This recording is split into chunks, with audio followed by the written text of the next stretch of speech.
तो श्री नारद जी ने अपने पूर्व जन्म का वृतांत महर्षि वेदव्यास को सुनाया और कहा किस प्रकार मुझे भगवान के पार्षदत्व की प्राप्ति हुई, प्रभु ने किस प्रकार मुझे अपना निज जन बना लिया और साथ ही साथ कृपा की मुझ पर, अनुग्रह किया मुझ पर, आशीर्वाद दिया मुझे कि तुम्हारा भजन व्रत सदा अखंड रहेगा। अब तुम्हें किसी भी प्रकार से माया अथवा काल का कोई भय नहीं है।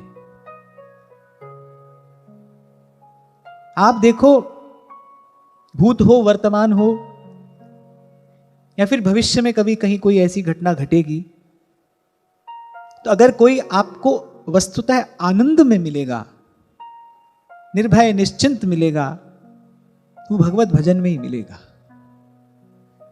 भूतकाल हो, वर्तमान हो या भविष्य हो, और ये बात अखंड सत्य है, ये बात अटल सत्य है, ये सिद्धांत अटल है कि अगर कोई आनंद में मिलेगा, आनंद में अर्थात निर्भय निश्चिंत निर्बंध, जिसके हृदय की ग्रंथि खुल गई है, ऐसा कोई जन अगर कभी कहीं मिला तो वो भगवत भजन में ही मिलेगा, अखंड रूप से भजन परायण ही मिलेगा। आप देखिए, अनेक अनेक ऐसे प्रसंग आपने मैंने सुने, हम यहां पर सुनते हैं, विचार करते हैं। प्रभु से मिल जाने के बाद भी, प्रभु का दर्शन होने के बाद भी भक्तों ने प्रभु से मांगा क्या? अब प्रभु कृपा करहु एहि भांति, सब तजी भजन करूं दिन रात। ये इन अनेक अनेक चरित्रों के चिंतन से, मनन से एक बात स्पष्ट हो जाती है कि भाई आनंद तो भगवत भजन में ही है, भजन में ही सुख है, भजन में ही आनंद है। और कहना चाहिए कि भजन ही सुख है। इसलिए ब्रज के जो रसिक संत हैं उनके लिए हम कहते हैं, बोले भजनानंदी संत हैं, भजन के आनंद में रहते हैं। सब कामनाएं निरस्त हो गई, सब कामनाएं, बस भजन का आनंद है। नारद जी ने कहा, जब से भगवान ने अनुग्रह किया, कृपा की मुझ पर, अखंड भजन का मुझे आशीर्वाद दिया, और केवल अखंड भजन का आशीर्वाद ही नहीं, देवदत्ता विमांग वीणा स्वर ब्रह्म विभूषिता मूर्छयित्वा हरिकथा गायमानश्चराम्यहम्।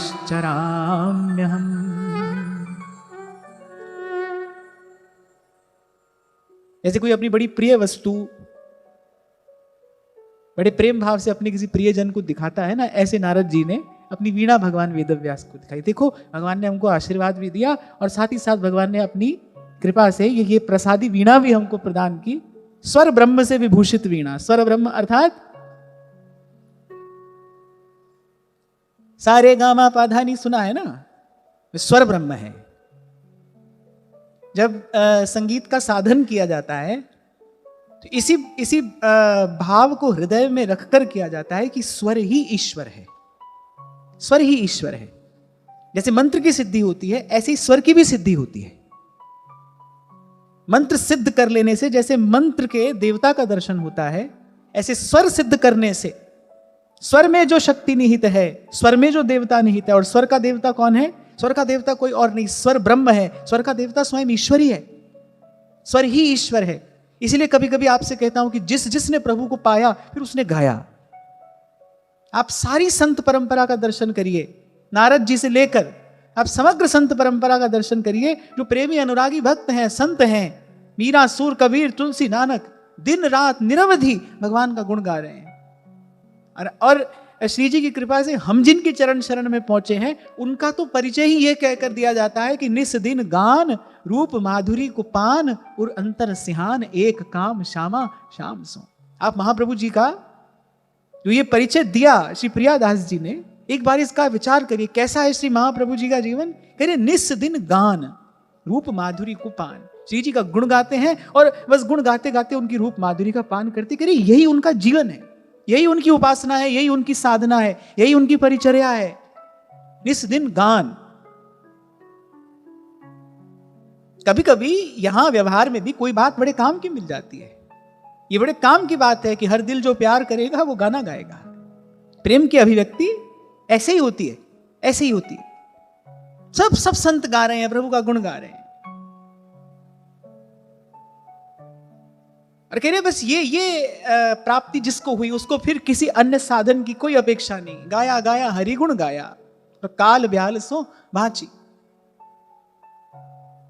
इसीलिए 2 दिन पहले आपको कह रहा था, शायद कल ही आपसे मैं निवेदन कर रहा था कि जहां रहते हो उस स्थान पर 5-7 मिनट भगवान नाम का कीर्तन किया करो, जैसा आपको आए, जैसा आपको आए। कीर्तन की कृपा से क्या होगा? कीर्तन की कृपा से प्रेम भाव दृढ़ होगा। और जब प्रेम स्पर्श करता है, प्रेम अपने समग्र माधुर्य के साथ ही आता है, क्योंकि प्रेम अखंड है, ऐसे टुकड़ों टुकड़ों में बटकर नहीं आता। भगवान जब भी मिलते हैं पूरे पूरे ही मिलते हैं। प्रेम जब स्पर्श करता है तो अपने समग्र माधुर्य के साथ ही स्पर्श करता है। प्रेम जिसको छू लेगा, प्रेम जिसका स्पर्श करेगा, घुल जाता है माधुर्य उसके रोम रोम में। इसलिए अगर आप सोचो भाई आज हमको गाना नहीं आता है, कोई बात नहीं, भगवान का नाम फिर भी गाओ। भगवान के नाम की कृपा से प्रेम भाव की प्राप्ति होगी और जैसे प्रेम स्पर्श करेगा आप गाने लगोगे। अरे आप क्या, आपका रोम रोम गाएगा। भक्तों का रोम रोम गाता है, निरवधि गाया है भक्तों ने भगवान का गुण। यही बात श्री नारद जी यहां कह रहे हैं। देवदत्ता मिमांग वीणा स्वर ब्रह्म विभूषिता। मैंने स्वर ब्रह्म से विभूषित ये वीणा भगवान ने हमको प्रसाद स्वरूप प्रदान की। और एक और बात आपको कहूं, हमारे जो इष्ट हैं, संगीत में 2 चीज होती है। संगीत में 2 चीज है, एक रस है, एक भाव है। ये युगल तत्व संगीत के अवयव हैं, रस और भाव। और श्री महाप्रभु जी ने यही संकेत किया, रसम राधायाम भजति किल भावम ब्रजमणौ रहस्य तद्यस्य स्थितिरपि न साधारण गति। वृंदावन की कृपा से, वृंदावन के उस नित्य सत्य, उस शुद्ध स्वरूप का यदि किसी को अनुभव हो गया है और उसने वृंदावन की कृपा से जान लिया है कि रस मूर्ति श्री प्रिया जी हैं और भाव मूर्ति श्री लाल जी हैं, तो जो संगीत है ना वो वस्तुतः प्रिया लाल का ही स्वरूप है। लोक में ऐसा प्रसिद्ध है कि संगीत की देवी सरस्वती हैं। लोक में ऐसा ही प्रसिद्ध है, ऐसी मान्यता है, हम भी उसको प्रणाम करते हैं। पर वस्तुतः जो वीणा वादिनी है वो तो श्री प्रिया जी हैं। प्रिया जी की वीणा का नाम है मधुमती। श्री महाप्रभु जी ने सुधा निधि में कहा है, गान विद्या की निधि है स्वयं श्री प्रिया जी, नृत्य विद्या की निधि श्री प्रिया जी हैं। संगीत कला का जो मूल है, संगीत कला का जो उद्गम है, वो तो प्रिया और लाल के ही चरण कमल हैं। इसीलिए इस उपासना का ये सबसे प्रमुख अंग है, संगीत। श्री स्वामी जी तो कहते हैं, श्री हरिदास के स्वामी श्यामा कुंज बिहारी संगीत संगी। संगीत संगी, संगीत संग ही रहता है। सबसे पहली सेवा सुबह सुबह मंगला से भी पहले, रात्रि के अंतिम प्रहर में सबसे पहली सेवा जो हो रही है निकुंज मंदिर में, वो क्या हो रही है? ललिताजू ललित बजाई बीना, पहली सेवा। और जब श्री प्रिया जी पौढ़ गई हैं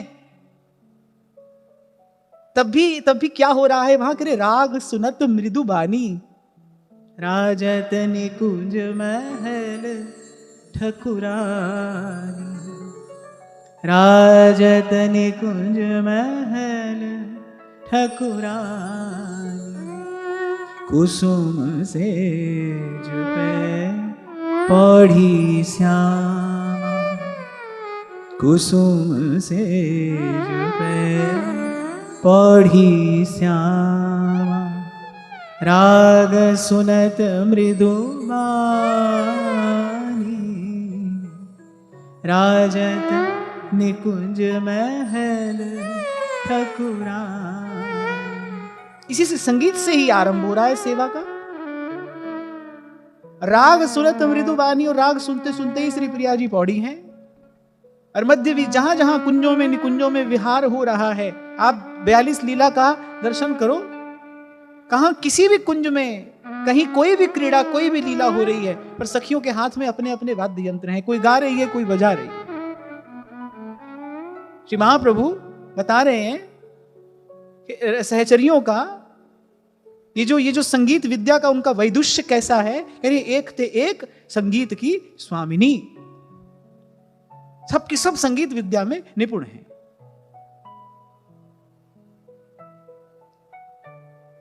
तो इसलिए गाना आए तो भी गाओ, नहीं आए तो भी गाओ, पर गाओ। और कुछ नहीं गाना आए तो फिर केवल श्री जी का नाम ही गाओ, पर गाओ। ये उपासना का मूल अंग है। धीरे धीरे भाव पुष्ट होगा। इसलिए मैंने कहा था कीर्तन से आरंभ करो, और गा सको तो फिर कहना ही क्या है, गा सको तो फिर गाओ, क्योंकि यहां तो यही उपासना है, यही उपासना है। अरे स्वामी जी ने गा गा कर ही श्री कुंज बिहारी को प्रकट होने के लिए बाध्य कर दिया। स्वामी जी तो गाते ही रहे, तब कुंज बिहारी प्रकटे। और फिर और भी आप प्रेमी अनुरागी भक्तों का जीवन अगर देखें, सब गा रहे हैं। मीरा जी ने प्रणाम किया श्री रैदास जी के श्री चरणों में। अब मीरा तो कुछ जानती नहीं थी, बस 2 दिन पहले कथा में सुन लिया था, बिन गुरु भाव निधि तरई न कोई, जो बिरंच शंकर सम हो। श्री रामचरितमानस जी का प्रागट्य अभी हुआ ही था उस काल में। 10 दिशाओं में मानस की ही चौपाइयों का गान हो रहा था, महल में भी कथा हो रही थी। मीरा जी ने सुन लिया, गुरु बिन भव निधि तरई न कोई। नन्ही सी मीरा जी, हृदय पर वो भाव, वो बात अंकित हो गई, दौड़ कर गई, लिपट गई गिरधर गोपाल के चरणों से, रोने लगी कि अब मुझे समझ में आया कि मैं इतनी बात करती हूं तुमसे, तुम मुझे उत्तर क्यों नहीं देते, क्योंकि गुरु नहीं है मेरे पास। आज ही सुना है मैंने कि बिना गुरु के तुम किसी को स्वीकार नहीं करते, तुम अपनाते नहीं, बिना गुरु के तुम अपनाते नहीं किसी को। और कभी आपको मैंने संकेत किया था, जब तक प्रभु अपना नहीं लें तब तक ये आवागमन का भय निवृत्त नहीं होता, तब तक ये चक्र नहीं टूटता, जब तक प्रभु स्वीकार ना कर ले किसी जीव को, अपना ना ले। तो ठाकुर जी ने संकेत कर दिया, कृपा हुई, रैदास जी आए। अब ऐसा कहीं कोई वर्णन मिलता नहीं कि क्या मंत्र मिला, कैसा मंत्र मिला। हाँ, इतना अवश्य है, रैदास जी ने इतना अवश्य कहा, बेटी हरिगुण गाना। और जो एक तारा था उनके हाथ में, संतों के पास में रहता ही था, क्योंकि संत दिन रात इसी से आराधन करते थे। ये भगवत आराधन इसी प्रकार होता था। एक तारा संतों के पास ही रहता था। सूर हो, रैदास हो, मीरा हो, सूरदास जी का दर्शन करिए आप, तो वो एक तारा था, वो मीरा जी के हाथ में रख दिया और केवल इतना ही कहा, बोले बेटी हरिगुण गाना, हरिगुण गाना। हरिगुण में 2 बात हैं, हरि का नाम भी है और हरि का गुण भी है, यानी हरि का गुण गाना। और मीरा जी के जीवन में वो उत्सव हुआ, वस्तु अमोलक दी मेरे सतगुरु, और कृपा कर अपनायो, अपनाया।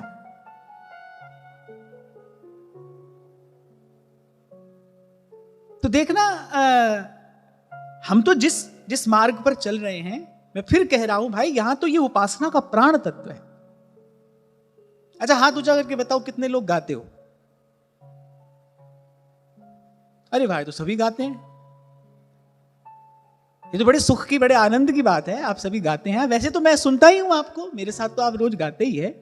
अच्छा है, आप सभी लोग गाते हैं, आपके लिए बहुत बहुत शुभकामनाएं। और सुंदर गाओ, और मधुर गाओ, और प्रिया प्रीतम को रिझाओ। स्वर जो है ना, स्वर जो है ना, वो आत्मा की अभिव्यक्ति है। स्वर से सूक्ष्म और कुछ नहीं है, स्वर से सूक्ष्म और कुछ नहीं है। स्वर सीधे आत्मा से प्रकट हो सकता है यदि आप चाहें तो।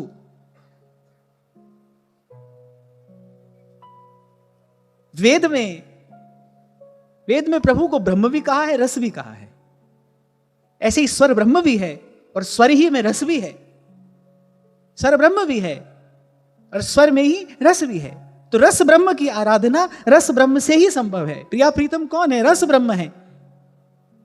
महर्षि वेदव्यास ने इतना बड़ा पुरुषार्थ किया, लेकिन उसी रस ब्रह्म की अनुभूति तो नहीं हुई थी। वो मन जो था थोड़ा रूखा सूखा सा था, कुछ अतृप्त सा था। बोले अभी कुछ कमी है, आत्मा तृप्त नहीं हो रही है, उसी रस ब्रह्म की अनुभूति तो नहीं हुई थी। उसी का संकेत तो देवर्षि नारद ने किया, अरे श्री कृष्ण लीला का गान करिए, रस तो वही है। एक बार 2 महात्मा आपस में चर्चा कर रहे थे। एक महात्मा ने कहा, बोले ये वेदों की जो श्रुतियां हैं, वेदों की जो ऋचाएं हैं, बोले इनको पढ़कर सुनकर अच्छा तो लगता है, बोले आदर का भाव तो मन में आता है, पर आनंद की अनुभूति क्यों नहीं होती? तो एक ब्रजवासी निकट में बैठे थे, बोले अरे रस कहाँ ते आएगो, आनंद कहाँ ते आएगो, रस तो सबरो ब्रिज की गोपी ने चुरा लियो। बोले रस तो वहां है, कहाँ ढूंढ रहे हो, यहाँ रस नहीं है। बोले रस तो सब ब्रज की गोपियों ने ले लिया। और जो वस्तु जहां छिपी हो उसको वहीं खोजना चाहिए ना।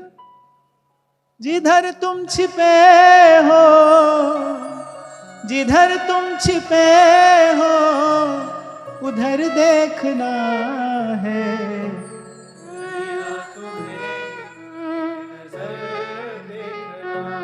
देखो कितना सुंदर गाते हो आप। कन्हैया तुम्हें एक नजर देखना, जहां जहां प्रभु छिपे हैं वहीं वहीं खोजना, वहीं देखना। और ये प्रसंग उपस्थित हुआ है तो मैं आपको निवेदन करूं, भाव भरे स्वर से पवित्र इस सारी त्रिलोकी में और कोई वस्तु नहीं है, कोई वस्तु नहीं है। इसलिए महाराज वाणी में कहते हैं, दोनों हाथ जोड़ के, कर कृपा तेरे गुण गावा, कर कृपा तेरे गुण गावा।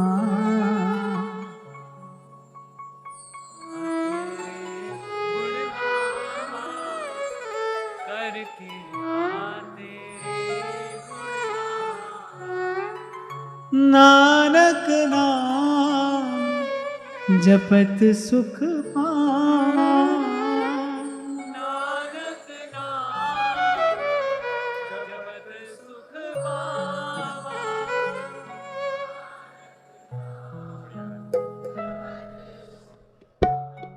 कर कृपा तेरे गुण गावा, कर कृपा तेरे गुण गावा।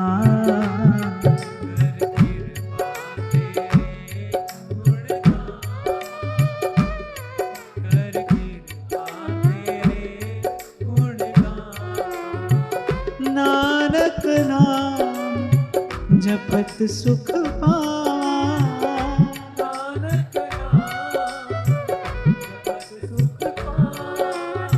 नानक नाम जपत सुख पावा,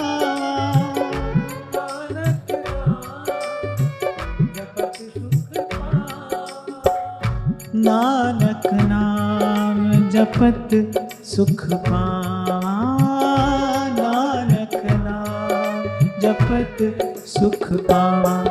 कर कृपा तेरे गुण गावा, कर कृपा तेरे गुण गावा, कर कृपा तेरे गुण गावा, कर कृपा तेरी शरण सतगुरु मेरे पूरे,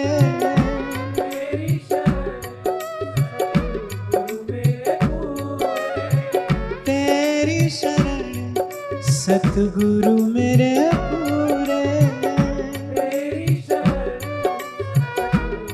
मेरे पूरे। मन निर्मल होए संता तोरे, मन निर्मल होए मन निर्मल होए संता तूरे, मन निर्मल होए संता तूरे। कर कृपा तेरे गुण गावा, कर कृपा तेरे गुण गावा,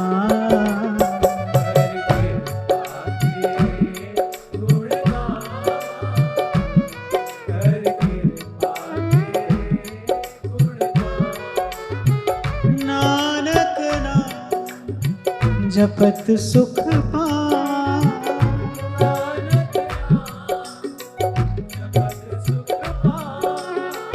नानक नाम जपत सुख पावा,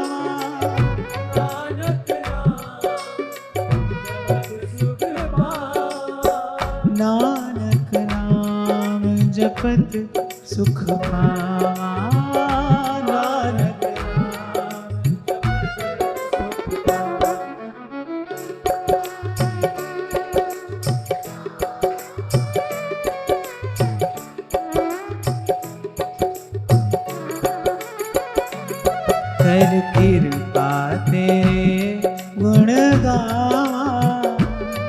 कर कृपा तेरे गुण गावा।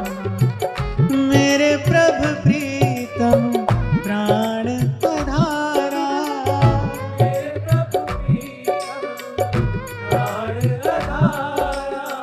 मेरे प्रभु प्रीतम प्राण आधारा, मेरे प्रभु प्रीतम प्राण आधारा। सुन सुन जीवा नाम तुम्हारा, सुन सुन जीवा नाम तुम्हारा, सुन सुन जीवा नाम तुम्हारा, सुन सुन जीवा नाम तुम्हारा।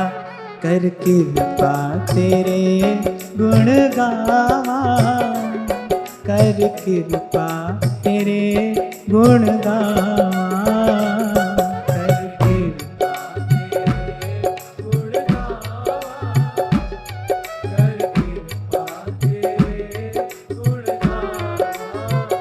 नानक नाम जपत सुख पावा, नानक नाम जपत सुख पावा, नानक नाम जपत सुख पावा, नानक नाम जपत सुख पावा, नानक नाम जपत सुख पावा, नानक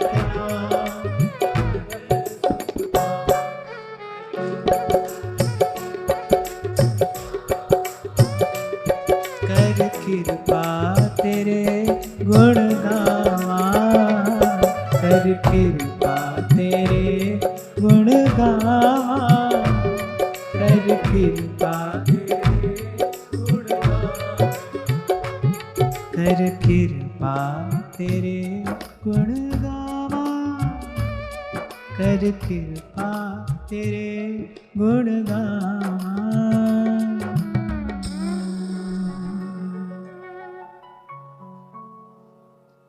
और कुछ दिन पूर्व भी मैं आपको संकेत कर रहा था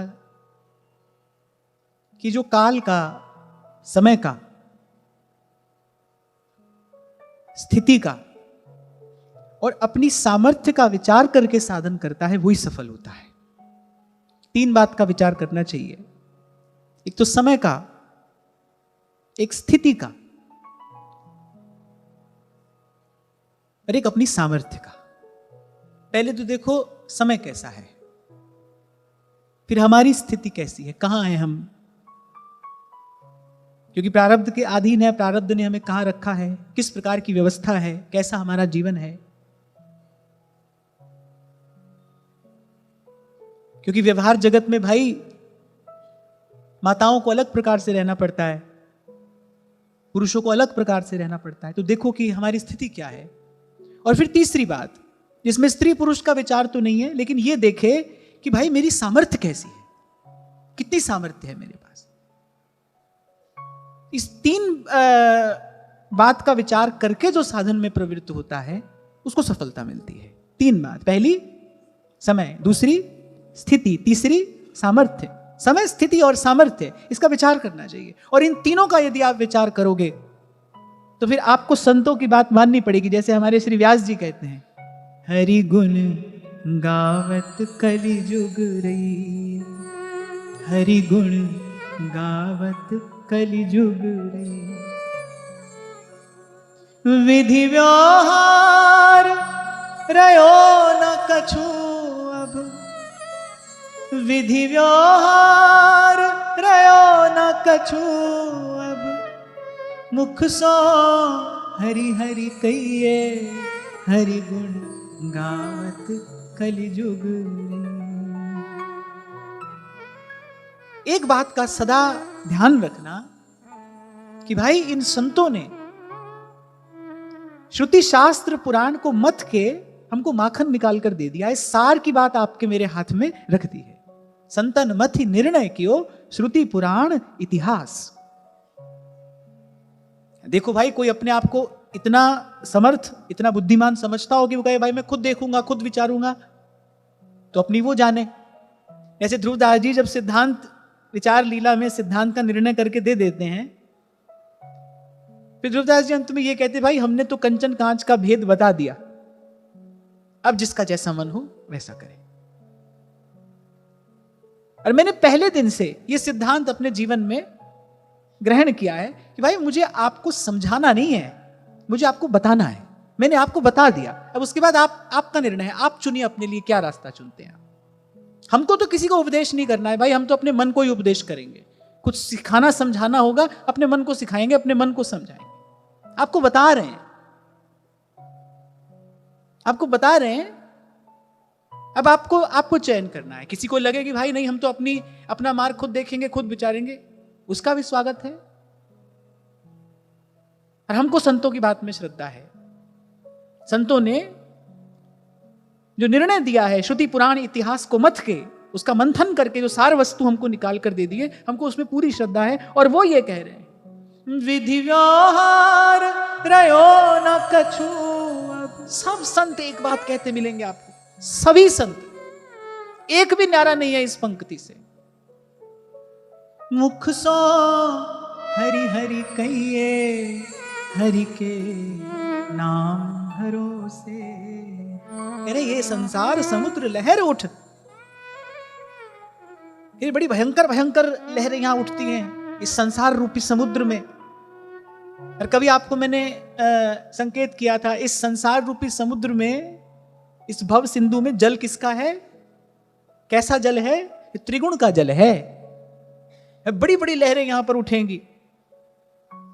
व्यास जी ने कहा भाई कुछ कर नहीं सकते, केवल एक ही युक्ति है, ये संसार समुद्र लहर उठ, हरि हरि कहत निभइये, हरि गुण गावत कलिजुग रे, हरि गुण गावत कलिजुग रे। व्यास श्याम की आस करो, व्यास श्याम की आस करो, उपहास सवन की सैये, हरि गुण गावत कलिजुग रे, हरि गुण गावत कलिजुग। और मैं कहता हूं कलिजुगी क्यों? नारद जी तो ये कह रहे हैं, भाई हम तो कोई भी युग हो, हमारा तो यही साधन है, हम तो यही करते हैं। बोले हमारा व्यापार व्यवहार सब कुछ यही है, एक ही कार्य करते हैं हम। प्रभु ने हमको ये अपनी प्रसादी वीणा दी, बोले तब से लेकर अब तक, मूर्छयित्वा हरि कथा गायमानश्चराम्य हम। बोले यहां से वहां डोलते हैं। और कैसे? हरि नाम के हीरे मोती मैं बिखराऊं गली गली। नारद जी का तो यही जीवन है। ले लो रे कोई राम का प्यारा, प्रगायतः स्ववीर्याणि तीर्थ पाद प्रिय श्रवाः, आहूत इव मे शीघ्रं दर्शनं याति चेतसि। और नारद जी ने कहा जैसे ही मैं इस वीणा की तार छेड़कर और भगवत लीला का गान करना आरंभ करता हूं, नारद जी कहने भाई अविलंब एक क्षण की भी देर नहीं लगाते और भगवान मेरे हृदय में आकर विराजमान हो जाते हैं। श्रीमन नारायण नारायण, श्रीमन नारायण नारायण नारायण।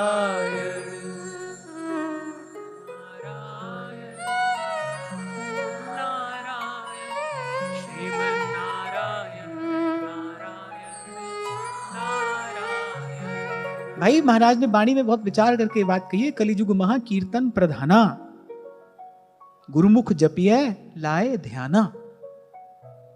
और जिन श्रीमद् भागवत का आश्रय लेकर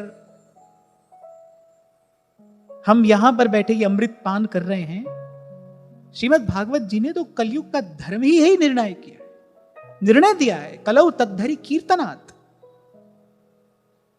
केवल भगवान के नाम और गुण का कीर्तन ही कलयुग का धर्म है, भी नहीं ही। हरेर नाम हरेर नाम हरेर नामैव केवलम केवलम। नारद जी ने कहा वो प्रभु जिनके चरण कमल समस्त तीर्थों का मूल है, उद्गम है, जिनके चरण ही तीर्थ हैं, जिनके चरणों में सब तीर्थ हैं, जिनके चरणों से सब तीर्थ हैं, ऐसे मेरे प्रभु।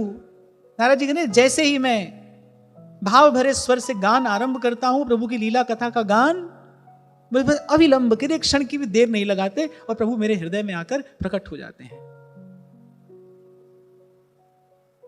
एतध्यातुर्चित्तानां मात्रा स्पर्शेच्छया भव सिंधु प्लवो दृष्टो हरिचर्यानुवर्णनम्। बड़ी सुंदर और बड़ी गंभीर बात नारद जी कह रहे हैं, वो ध्यान से सुनना। नारद जी ने कहा जिन लोगों का चित्त निरंतर विषय चिंतन के कारण व्याकुल हो रहा है, आतुर हो रहा है, यहां एक संकेत प्राप्त हो रहा है। पहले भी शायद हम इस विषय पर कभी चर्चा कर चुके कि संसार की वार्ता कैसी भी हो, विषय का चिंतन कैसा भी हो, वो मन में हलचल पैदा करने वाला है, वो मन की शांति को भंग करने वाला है। मैं तो यहां तक कहूंगा संकल्प कोई भी हो, संसार परक, द्वंद्व परक कोई भी संकल्प हो, वो आपके मन में हलचल पैदा कर देगा। आपको शायद मैंने सुनाया था कि परिक्रमा मार्ग पर जो बाबा भजन करते थे, यमुना जी में उनकी बड़ी श्रद्धा थी, निरंतर यमुना जी का दर्शन करते करते ही भजन करते थे। एक दिन ऐसी मन में आया कि भाई एक सुंदर सी छतरी बन जाए, सुबह शाम यमुना जी की आरती हो वहां से। अब देखो कोई स्वार्थपरक संकल्प तो ये नहीं है, अब देखा जाए तो अच्छी बात है, यमुना जी में उनका इष्ट भाव है और इष्ट की सेवा के लिए ऐसा भाव मन में आना बड़ा स्वाभाविक है। निष्प्रिय महात्मा थे, निरंतर भजन करने वाले, और उस समय तो भाई वृंदावन की शोभा कुछ और थी, कल कल करती श्री यमुना जी बहती थी, दर्शन होता था। उन्होंने, सेठ जी उनके पास आया करते थे, कह दिया कि भाई हमारे मन में इच्छा है। सेठ जी तो कब से प्रतीक्षा कर रहे थे, बोले बाबा कभी कुछ कहें, हम कोई सेवा करें। बाबा कभी सेवा का अवसर ही नहीं देते। अब तो भाई बाबा के मन में उमड़ने लगे संकल्प, ऐसी छतरी बने, वैसी छतरी बने, कुछ ऐसा हो जाए, कुछ वैसा हो जाए। और वो जो भजन करने वाला जो हृदय था, विशुद्ध भगवत भाव को धारण करने वाला जो हृदय था, वो इस हलचल को कब तक सह पाता, कब तक झेल पाता। अरे दूसरे दिन तो बाबा ने बुलाया सेठ जी को और कहा कि हमने तुमसे जो कहा सब भूल जाना, हमसे बड़ी भारी भूल हो गई, हमसे बड़ी भारी गलती हो गई जो हम ऐसा संकल्प कर बैठे। अरे इस संकल्प ने हमारे भजन भाव में विक्षेप, भारी विक्षेप उत्पन्न कर दिया। अब देखो संकल्प कैसा है, संकल्प तो बड़ा अच्छा है, संकल्प तो बड़ा अच्छा है। इसी बात का विचार करके तो मैं कहता हूं कि जिनके मन में ऐसे संकल्प उठे और उनके मन में भारी विक्षेप उत्पन्न हो गया, तो जिसके मन में व्यवहार का संकल्प है, जो दिन रात यहीं खटपट में लगा है, पच रहा है, मर रहा है, भाई वो कैसे ही भजन करता होगा, क्या भजन करता होगा, कैसे संभव है, उसके द्वारा भजन कैसे संभव है। तभी प्रातः स्मरणीय श्री स्वामी रामसुखदास जी महाराज जी बात बहुत बल देकर कहते थे, बोले जिस साधक के जीवन में एकांत नहीं होगा उसकी बुद्धि शुद्ध नहीं रहेगी, और जिसकी बुद्धि शुद्ध नहीं होगी बोले वो सूक्ष्म वस्तु को ग्रहण कैसे करेगा, वो वेदों शास्त्रों के सिद्धांत को ग्रहण कैसे करेगा, कैसे उसका चिंतन मनन करेगा, कैसे निधिध्यासन करेगा। और वहां उपनिषद कह रहे हैं आत्मा अरेवा द्रष्टव्य श्रोतव्यो मंतव्यो निधिध्यासितव्य। खाली सुनने से तो होगा नहीं, कुछ सुनकर जाओगे तो कुछ उसका चिंतन मनन भी करोगे, कुछ उसका निधिध्यासन भी होगा। जिसकी बुद्धि शुद्ध नहीं होगी वो तो ये कार्य कभी कर नहीं सकता। और जिसके जीवन में एकांत नहीं होगा, विशेष रूप से जो साधक है, जो इस पथ का पथिक है, इसके जीवन में एकांत नहीं होगा, उसकी तो प्रज्ञा कभी शुद्ध रह ही नहीं सकती, व्यवहार तो कैसा भी हो। इसीलिए भगवत रसिक देव कह रहे हैं परमार्थ व्यवहार बनो के ना बनो। बोले तुम स्वार्थ की बात करते हो, ले हम तो परमार्थ भी छोड़कर चल रहे हैं। परमार्थ व्यवहार बनो के ना बनो, अंजन है मम नैन सदा भगवत स। यद्यपि ऐसे चिंतन के लिए बड़ी ऊंची योग्यता चाहिए, ये बात सबके लिए नहीं है। जब तक व्यक्ति व्यवहार में, तब तक तो उसको शुभ कर्म पर ही बल देना चाहिए, क्योंकि पहले शुभ कर्मों से अशुभ कर्मों की वासना को नष्ट किया जाता है।